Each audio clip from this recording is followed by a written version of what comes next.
apa aja poin-poin yang kemudian dilontarkan dalam pra peradilan ini? Ya, yang pertama hasil pembacaan permohonan kami. Yang pertama poin-poin kami itu terkait dengan penetapan tersangka, error in personanya.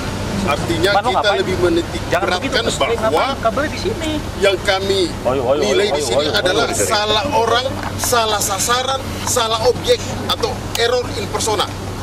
Itu yang kami tekankan di dalam permohonan pra peradilan kami.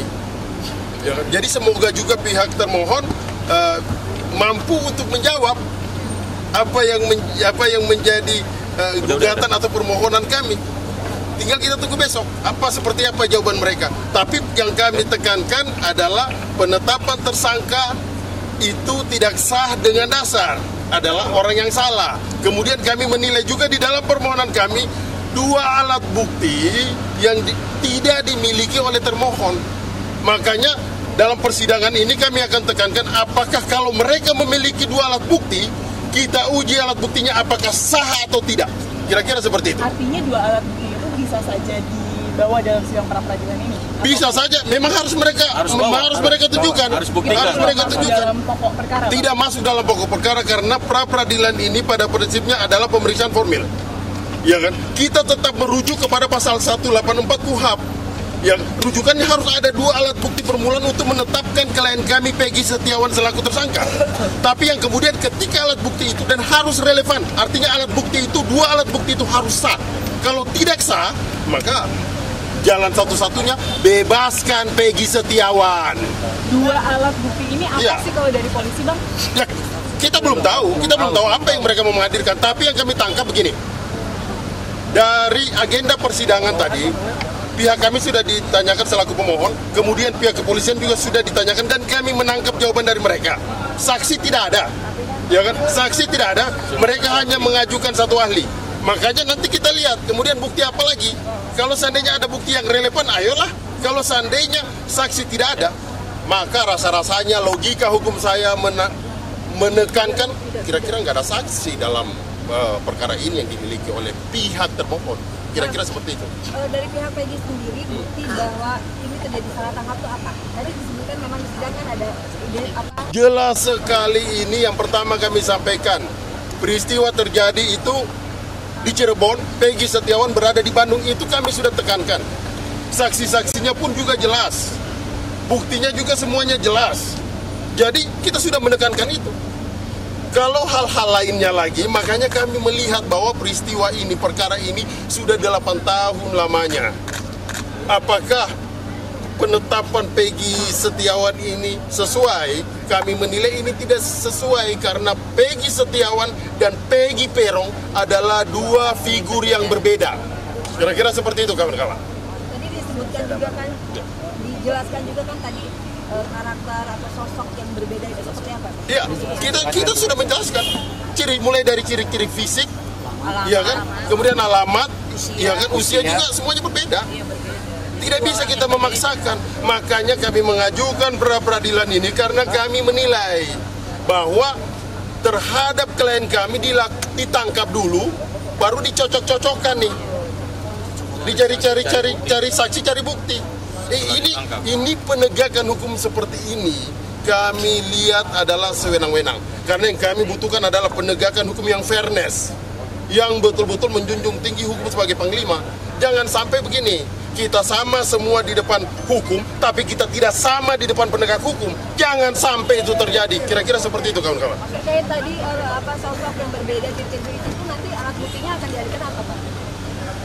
Pembuktian ini silakan pihak kepolisian dulu membuktikan. Saya tambahkan. Iya kan? Oke. Jadi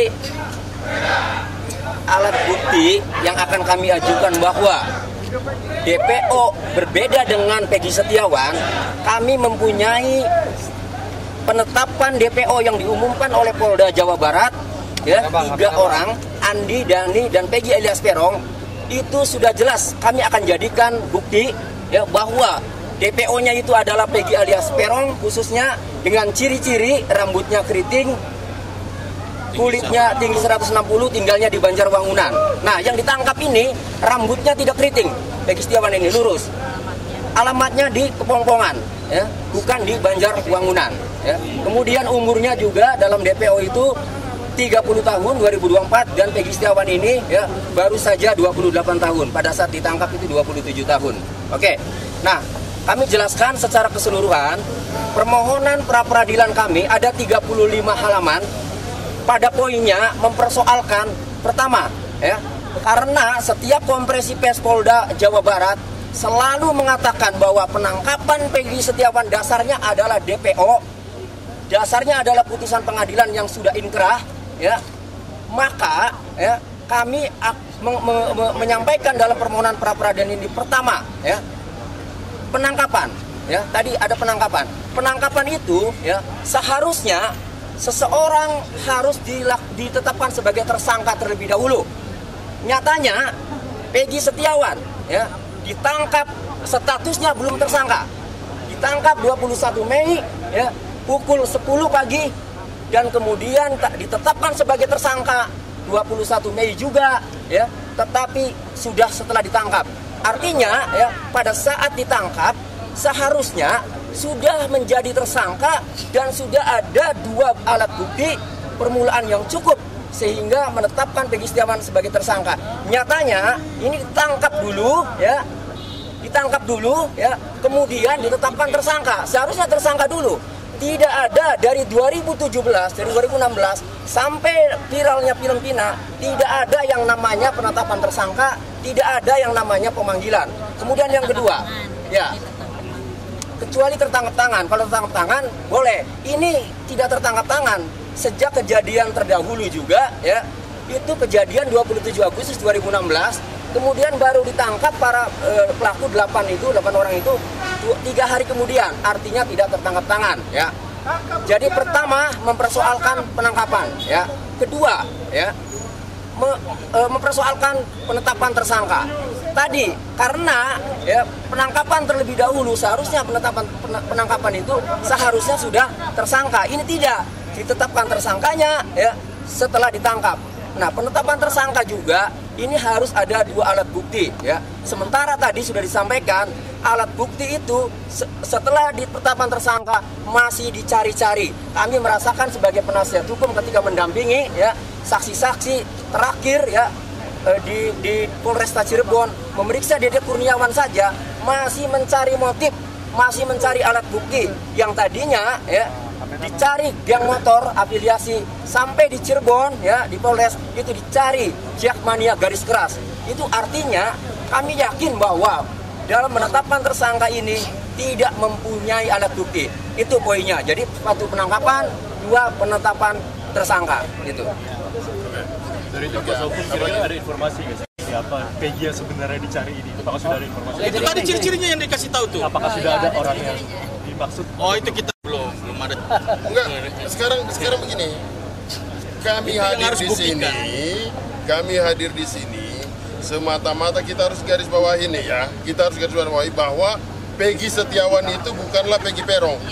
Jadi apapun perbuatan Peggy Peron, bagaimana kami tidak ada kaitan itu. Yang kami ingin buktikan, silakan cari sendiri. Yang kami ingin buktikan, yang kami ingin bela di sini adalah orang yang atas nama Peggy Setiawan tidak bersalah, tidak tahu menahu, kemudian ditarik, dimintai pertanggungjawab dalam perkara ini. Kira-kira seperti itu. Kalau kesamaan nama juga tidak sama. Apakah sama Peggy Setiawan dengan Peggy Peron? Kan ini 2 hal berbeda. Kemudian yang paling penting begini. 2016 dilakukan penggeledahan, bahkan penyitaan 2 unit kendaraan bermotor yang motor itu motor rusak. Rusaknya apa? Rusaknya turun mesin. Motor Suzuki Smash itu rusak, motor turun mesin, tapi tetap dibawa. Kemudian perkara ini senyap. Kalau saja Peggy Setiawan dari 2016 akan dilakukan penangkapan, kira-kira sudah dilakukan penangkapan bukan di 2024 ini. Pertanyaannya kenapa didiamkan? Dan penyitaan barang bukti juga itu harus disertai dengan surat penyitaan barang bukti. Tapi pada saat penyitaan barang bukti itu tidak ada surat penetapan barang bukti atau surat penyitaan barang bukti dan tidak seizin pengadilan negeri. Penangkapannya juga kan nggak ada suratnya juga apa gimana? Iya betul, tidak ada. Lebih kami tekankan bahwa lebih kepada 2016 pada saat dilakukan penyitaan 2 unit motor rusak turun mesin itu sama sekali tidak diberikan surat apa-apa. Tapi yang kemudian motor itu tetap dibawa. Sampai hari ini tidak ada bukti suratnya bahwa kepolisian melakukan penyitaan terhadap 2 motor tersebut. Pertanyaan kami, di mana kira-kira bukti itu sekarang? Di mana bukti itu sekarang? Karena bukti tersebut juga tidak dimasukkan di dalam 8 terpidana ini sebagai alat bukti, nggak masuk itu juga. Makanya kita menjadi pertanyaan kami, kira-kira penyidik apain sih terhadap motor itu? Diapain? Kita tunggu besok jawabannya. Kita tunggu besok jawabannya karena persoalan 2 unit motor yang dilakukan penyitaan ini kami juga sudah mengajukan dalam permohonan kami. Kira-kira seperti itu. Terus gini. Ya, ini Pak, ini satu lagi. Ini simpel saja sebetulnya. Ya. Kenapa kita tim kuasa hukum PEGI menitik beratkan kepada error in persona? Pertanyaannya adalah, apakah Polda Jabar menghormati putusan hakim tahun 2017? Tidak. Kalau mereka menghormati, tangkap Peggy Peron, bukan Peggy Setiawan. Nah, itu pertama. Ya. Karena dari ciri-ciri yang disampaikan oleh rekan kami jauh berbeda. Ya, saya nggak usah kupas lagi karena sudah dikupas banyak ya. Siapakah Peggy Peron, siapa Peggy Setiawan. Yang pertama. Kemudian yang kedua, terakhir Kompolnas menyampaikan penyidik sudah mengantongi nama 5 Peggy Setiawan. Ya, saya minta kepada Polda Jabar, kalau memang ada 5 Peggy Setiawan di kantong penyidik, ya, yang 4 panggil tuh, ya, yang 4 panggil, mintai keterangan, bila perlu perlakukan seperti klien kami Peggy Setiawan. Ya, tangkap, tahan. Atau kalau mereka nggak berani itu lakukan klien kami seperti mereka, keluarkan, bebaskan, simpel kan? Setuju. Oke, jadi pada intinya karena kok kesimpulan permohonan kami ini adalah error in persona, salah orang, maka menurut KUHAP ketika ya Peggy Setiawan ini bukanlah Peggy alias Peron sebagaimana putusan pengadilan dan sebagaimana penetapan DPO, maka Peggy Setiawan adalah orang yang dicurigai. Seharusnya kalau orang yang dicurigai tidak langsung ditangkap. Lakukan pemanggilan dulu, lakukan pemeriksaan dulu sampai ditemukan 2 alat bukti bahwa pelaku pembunuhan dan atau pemerkosaan itu mengarah ke Peggy Setiawan. Baru itu saya acungi jempol kalau penyidik seperti itu. Tetapi nyatanya ya hanya menurut penyidik bahwa Peggy Setiawan itu adalah Peggy alias Peron, sementara ya dari ciri-cirinya berbeda, dia melanggar prosedur ya. Ada peraturan Kabareskrim ya, ada putusan Mahkamah Konstitusi. Fatal. Yang paling penting sebelum ditetapkan sebagai tersangka harus diperiksa dulu sebagai saksi. Nyatanya ini langsung ditangkap kemudian ditetapkan sebagai tersangka. Itu jadi error in persona, tetapi tidak dilakukan pemanggilan dulu, tidak dilakukan pemeriksaan dulu sebagai saksi, langsung ditetapkan sebagai tersangka. Ditangkap kemudian ditetapkan sebagai tersangka. Kita tunggu besok jawaban apa yang membuat penyidik, alat bukti apa yang membuat penyidik menetapkan klien kami yang jelas-jelas Peggy Setiawan bukan Peggy alias Peron kemudian menjadi tersangka. Demikian. Ya, apa yang dijadikan untuk menjadi alat bukti nanti untuk menyatakan bahwa ini Peggy ini salah tangkap? Oh itu nantilah. Nantilah. Nggak bisa kita buka itu nanti bocor. Nanti ada kejutan berikutnya. Kejutan berikutnya di pengadilan nanti. Hanya yang saya mau katakan begini, bahwa dengan pernyataan termohon tidak akan menghadirkan saksi, menurut kami itu sangat bagus banget buat kami. Karena keuntungan besar buat kami. Karena sekarang saksi itu merupakan satu alat bukti. Dalam perkara pidana 184 KUHAP, saksi itu berada paling depan, berada paling atas. Kalau sampai ini tidak dihadirkan ya udah silakan aja. Makanya kami mau mengukur besok nih.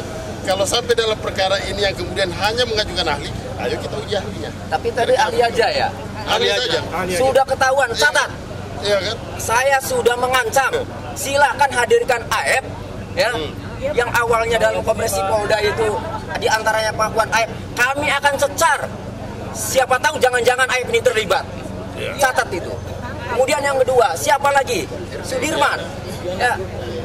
Kami akan tanya dari hati ke hati nanti karena kami ini orang Cirebon, ibu orang Cirebon, Pak Sudirman orang Cirebon, akan ditanya orang Sudirman diumpetin aja di Polda itu apa maksudnya? Emang tidak boleh mau ditemui kalau harus sangat di lapas, meminjam untuk menggali keterangan atau melengkapi alat bukti ya keterangannya. Silakan saja, tapi setelah itu harusnya segera kembalikan ke lapas Cirebon. Ya, ini enggak. Nah, jadi hanya 2 itu ya waktu ke Polda Jawa Barat menyampaikan yaitu keterangan AF dan keterangan terpidana Sudirman. Silakan hadirkan, pasti kami cecar. Sehingga kalau kemudian keputusannya tidak dihadirkan, berarti kami sudah menduga rekayasa saksi-saksi itu adalah benar. Itu. Ya.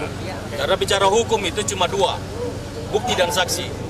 Jadi kalau bukti dan saksi tidak lengkap, tidak bisa dibuktikan secara benar, maka harus sesegera mungkin Peggy Setiawan dibebaskan. Mau nanya Ibu silakan. Dari kejaksaan pun sudah jelas bahwa berkas dikembalikan karena P18, artinya bukti permulaan dari tertuduhnya Peggy Setiawan sebagai tersangka tidaklah terbukti, sehingga kejaksaan pun mengembalikan berkas tersebut karena memang masih jauh untuk dibuktikan bahwa Peggy adalah tersangkanya.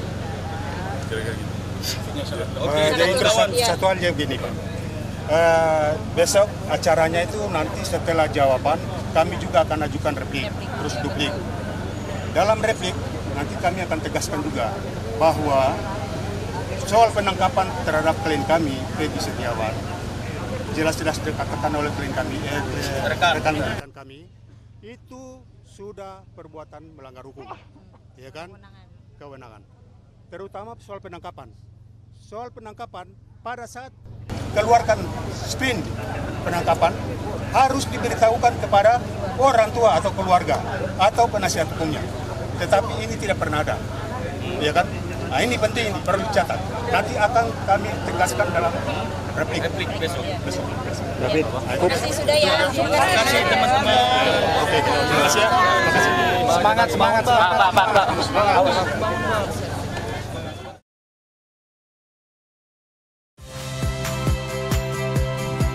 Saya Cynthia Rompas. Saksikan program-program Kompas TV melalui siaran digital, pay TV, dan media streaming lainnya. Kompas TV, independen, terpercaya.